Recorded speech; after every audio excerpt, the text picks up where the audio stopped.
Bem-vindos ao Debate.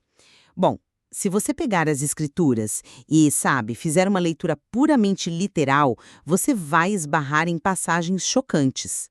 Nossa, com certeza. Passagens bem difíceis. Exato. Lucas 14, por exemplo, onde Jesus manda você odiar os seus próprios pais. Mas, se você for para o extremo oposto e espiritualizar cada vírgula do texto, você pode acabar inventando que Deus é tipo um vizinho preguiçoso que só te ajuda se você o irritar de madrugada. É um perigo real, né? O que nos traz direto para a essência do nosso encontro hoje, que é a hermenêutica bíblica, Aham. que é basicamente a ciência e a arte de interpretar esses textos. E a grande tensão dessa nossa discussão é justamente onde a gente deposita a nossa confiança para encontrar o significado original. Porque, olha, o abismo entre nós, leitores de hoje, e os autores do passado é imenso. É gigantesca. Sim. E o instinto humano, diante de um documento tão monumental, é tentar decifrar tudo rapidamente, sabe? Só que o risco de ler isso errado não é só cometer um errinho acadêmico, é perder a essência de uma mensagem histórica. E a tentação que todos nós temos de distorcer o texto para que ele confirme os nossos próprios preconceitos é absurda. Sem dúvida alguma. E é por isso que a gente precisa definir muito bem o nosso ponto de divergência aqui. A pergunta central é, afinal, o que garante que estamos entendendo a Bíblia corretamente? E, bom, para colocar as cartas na mesa logo de cara, o meu ponto é que a estrutura lógica interna do texto é suficiente. Eu defendo, como pesquisadora e leitora, que a aplicação rigorosa das regras de interpretação... Aquela ideia de que a Bíblia interpreta a Bíblia. Isso, perfeitamente. Esse princípio é o nosso único escudo real contra a heresia e o achismo. E eu olho para isso de uma forma bem diferente, viu? Eu defendo que, por causa desse imenso distanciamento histórico que eu falei e da complexidade brutal das figuras de linguagem, o texto exige muito mais do que uma simples decodificação mecânica de regras. Uhum. Ele exige uma disposição humilde do leitor, uma sintonia com o contexto humano em que foi escrito e, acima de tudo, uma disposição espiritual. Sem isso, a regra mais perfeita falha miseravelmente. Entendo. Então, vamos começar tentando entender o que significa, de fato, confiar na estrutura do texto. Imagina que chega nas suas mãos um testamento muito antigo, sabe? Um documento que te concede uma herança inestimável. Tá, um testamento. A autenticidade dele é certa, mas algumas cláusulas usam termos bem difíceis de entender. Se o autor desse testamento quisesse realmente garantir que a vontade dele fosse cumprida, ele não deixaria a interpretação à mercê de advogados de fora, né? Provavelmente não. Ele deixaria as chaves de compreensão dentro do próprio documento. Na hermenêutica, a gente chama isso de regra de ouro, que é a comparação das próprias escrituras. O significado seguro não é um salto místico no escuro, entende? Ele é alcançado por etapas lógicas de leitura. Mas você diz etapas lógicas, mas como isso funciona na prática, para quem está lendo em casa? Porque, para ser honesto, isso me soa como tentar aplicar uma fórmula matemática num poema. Funciona como uma arquitetura de proteção. Pensa no processo de um leitor disciplinado. Primeiro, ele toma as palavras no sentido comum. Se ficar obscuro, ele não vai perguntar para a própria intuição. Ele vai dar uma olhada no conjunto da frase. Aham. Se a dúvida continuar, ele amplia para o contexto imediato, os versículos ali em volta. Se ainda não fizer sentido, ele analisa o desígnio, o objetivo geral daquele livro. E o cume disso tudo é buscar passagens paralelas em outros lugares do texto. É um mecanismo de autocorreção maravilhoso. A gente não precisa adivinhar nada, nós seguimos as evidências que ela mesma fornece. Olha, a sua defesa dessa mecânica textual faz muito sentido na teoria. Mas ela pressupõe um laboratório que simplesmente não existe na realidade. Você está descrevendo a Bíblia como se fosse, sei lá, um tratado de geometria. Um tratado de geometria. Com teoremas perfeitamente alinhados, sabe? Mas a gente precisa lembrar o que esse material realmente é. Não é uma linguagem científica fria. É uma linguagem popular, visceral e infinitamente figurada. Os autores inspirados encarnaram ideias invisíveis em objetos da natureza, como se a criação inteira fosse um gigantesco dicionário cósmico. Como a gente aplica uma régua de 5 passos num oceano de símbolos? Mas até mesmo os símbolos da natureza seguem padrões dentro do texto. Eles não são completamente caóticos. Caóticos não, mas eles dependem totalmente de quem os escreveu e do chão que essas pessoas pisavam. Pensa no abismo humano aqui. Estamos falando de uma biblioteca concebida ao longo de mais de 1.500 anos. Começa lá com Moisés, séculos antes de qualquer sábio grego, e vai até o apóstolo João. Tem textos de reis em palácios, de pescadores na Galileia. Sim, a diversidade de autores é enorme. E ignorar o peso esmagador desse contexto externo e focar só na mecânica interna é transformar o que deveria ser uma arte numa ciência árida. O próprio material que estamos estudando diz que o homem irreverente diante das escrituras é como um cego tentando julgar cores. Ou, usando uma imagem mais forte do texto, é como um cego colocado diante da imensidão dos Alpes da Suíça. Ele pode ter a melhor fita métrica do mundo nas mãos, mas não consegue ver a montanha. Sem a disposição espiritual correta e o contexto externo, a sua ferramenta lógica não serve para nada. A imagem do cego nos Alpes é fortíssima e eu admito. Mas repara numa coisa fundamental. Quando o texto parece impenetrável ou quando parece colidir consigo mesmo, não é uma enciclopédia de história externa que nos salva. É justamente a disciplina rigorosa do contexto interno. Como assim? Eu quero provar isso com aquele conflito clássico sobre a justificação do homem. Leitores superficiais batem o olho e acham uma contradição fatal no meio do Novo Testamento. De um lado, você tem Paulo afirmando que o homem é justificado pela fé, independentemente das obras. E do outro tem Tiago. Exato. Do outro lado tem Tiago escrevendo com todas as letras que o homem é justificado pelas obras e não somente pela fé. Se você lê isso de forma isolada, é uma colisão frontal terrível. Parece até que um está chamando o outro de mentiroso. Pois é. Para uma mente sem método, o texto desmorona aí mesmo.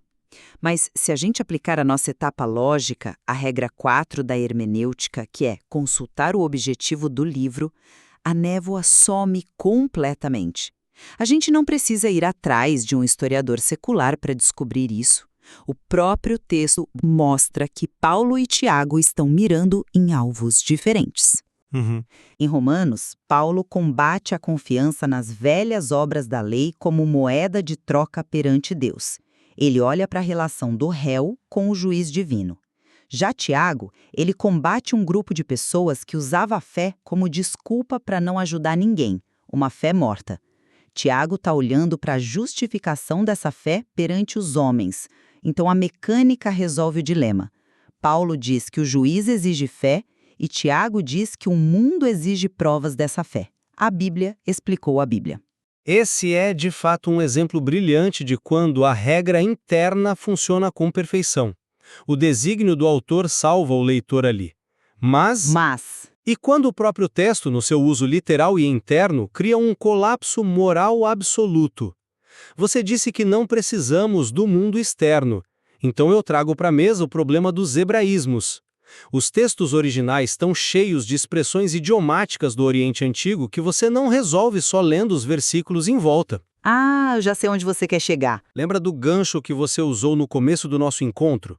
Lucas 14, versículo 26, Jesus diz: "Se alguém vem a mim e não aborrece a seu pai e mãe, não pode ser meu discípulo." Aborrecer ali carrega o sentido de odiar.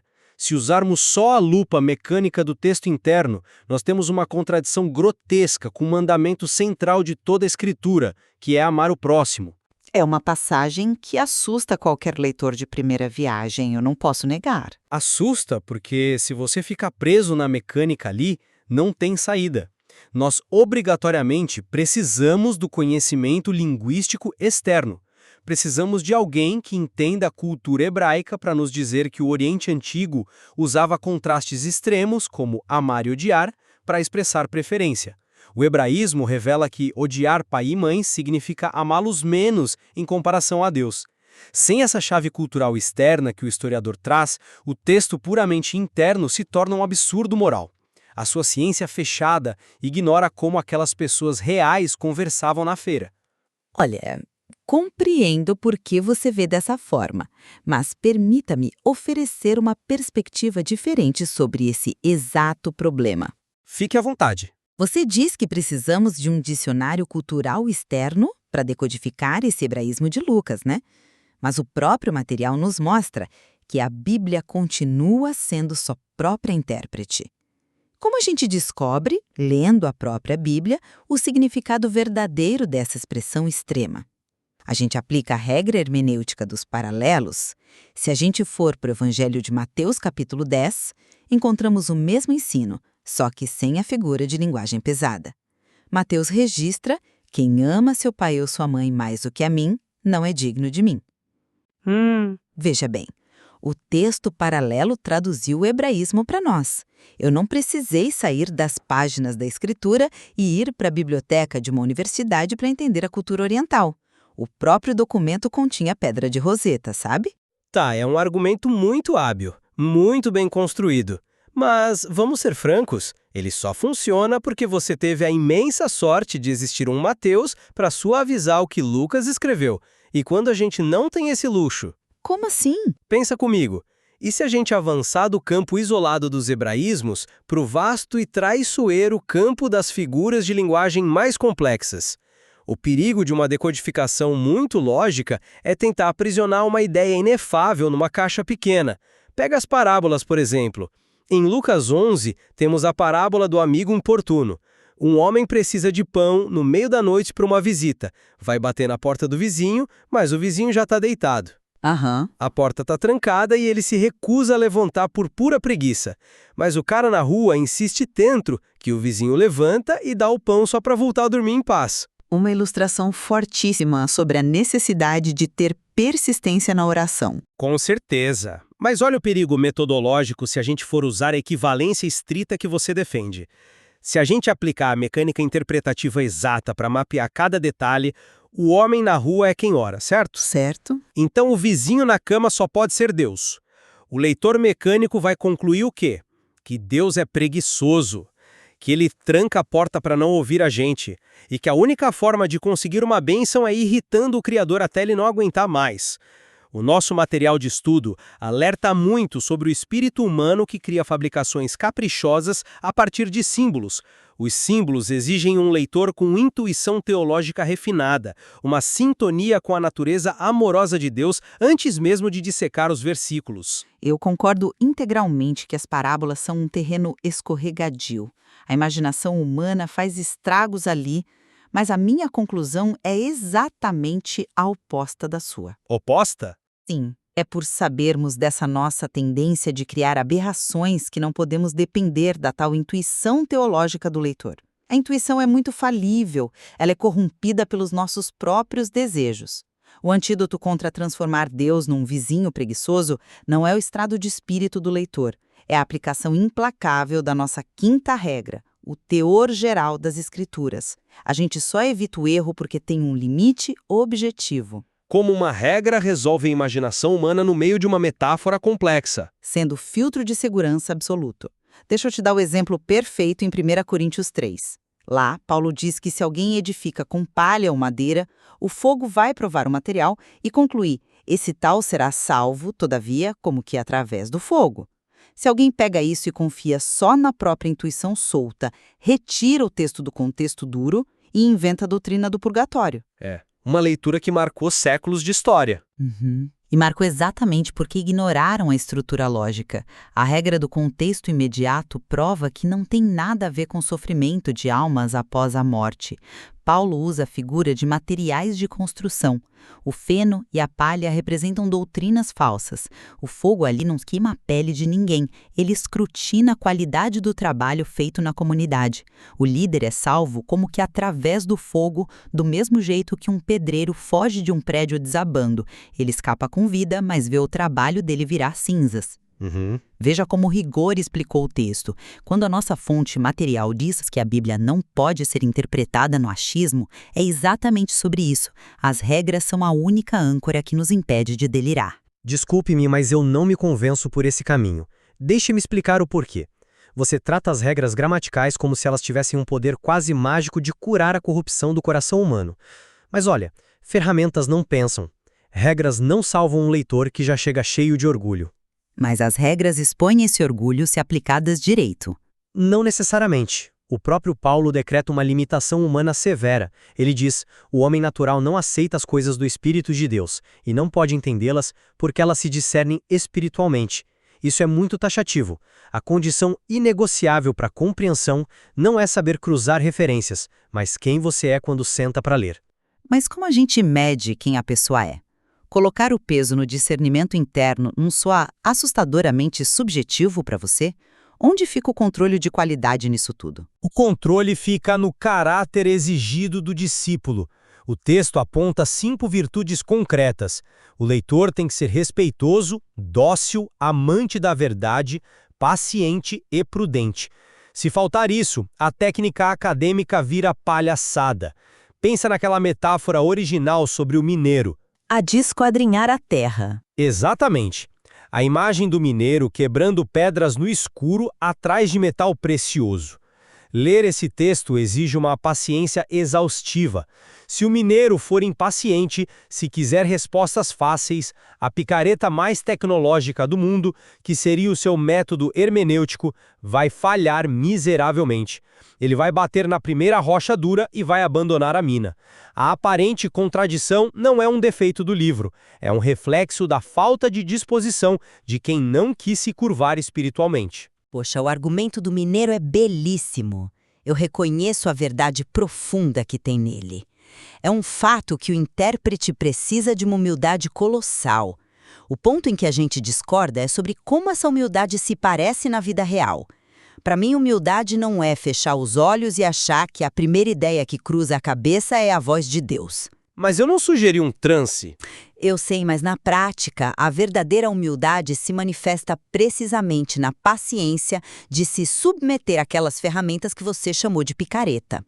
O leitor dócil é aquele que se recusa a forçar o texto. Soberba é pegar um versículo isolado e dizer: eu sinto no meu espírito que isso apoia a minha visão. Humildade é sentar a cadeira, buscar os paralelos, respeitar a gramática e submeter a nossa pressa à estrutura. As regras são a cerca que impede a nossa docilidade de virar um mero delírio psicológico. Eu não sou contra a existência da cerca, sabe? Ela tem o seu valor para manter predadores fora. O que eu estou dizendo é que uma cerca de madeira não faz a planta crescer. É o solo do coração humano e a luz do respeito histórico que dão vida à semente. A pessoa sem reverência transforma o estudo numa autópsia. As engrenagens metodológicas rodam, mas não engatam na alma de quem está lendo. A técnica sem o espírito produz fariseus impecáveis, na teoria, mas vazios de sentido. É fascinante ver como nós orbitamos em torno do mesmo centro, mas a partir de hemisférios opostos, né? Ao longo da nossa discussão hoje, eu fiz questão de defender a genialidade da arquitetura da Bíblia. A maravilha desse testamento é que ele carrega o próprio manual de instruções. O contexto e as passagens paralelas atuam como sentinelas, limitando as falsificações do nosso próprio ego. E da minha parte, o que eu tentei iluminar é que a Bíblia não é uma planilha mecânica. Ela é um dicionário cósmico, orgânico, construído por mãos calejadas ao longo de 15 séculos. E justamente por ter essa textura humana tão rica, ela exige muito mais do que lógica. Exige uma profunda sintonia com a história e reverência espiritual. O rigor do mineiro tem que se curvar à reverência do seu espírito. Mas, no meio desse cabo de guerra, existe uma convergência inegável entre nós. Nós dois concordamos que estamos lidando com um material que não aceita ser tratado como um livro comum. Isso me lembra a frase do D.A. Carson que vimos no material. A Bíblia é infinitamente interessante porque é a história de Deus. Faz todo sentido terminar com essa citação. É uma obra magna que pune o leitor preguiçoso. Ela só entrega os tesouros para quem traz as duas coisas, a picareta afiada do método intelectual e as mãos dispostas da humildade espiritual. Sem a técnica, o mineiro se perde. Sem o coração reverente, ele destrói o próprio tesouro. Com certeza. E essa complexidade que mantém o fascínio vivo, né? Sempre vai existir mais a ser explorado. A nossa ideia aqui não era entregar um vencedor ou uma resposta definitiva, mas fornecer as perspectivas para que você, que nos acompanha, mergulhe no texto e faça a sua própria investigação. Você pode crescer muito nos estudos na interpretação bíblica com bons livros. Veja na descrição 4 livros que farão você subir seu patamar de compreensão bíblica e hermenêutica bíblica. A Espiral Hermenêutica, de Graham Osborne. Hermenêutica. Fundamentos, Linguística e Testamentos, de Tiago Albuquerque. A Hermenêutica dos Escritores Bíblicos, de Abner Shaw. Entendes o que lês? De Gordon Fee e Douglas Stuart. Você pode adquiri-los por meio dos links patrocinados da Amazon, na descrição deste vídeo. Obrigado e bons estudos!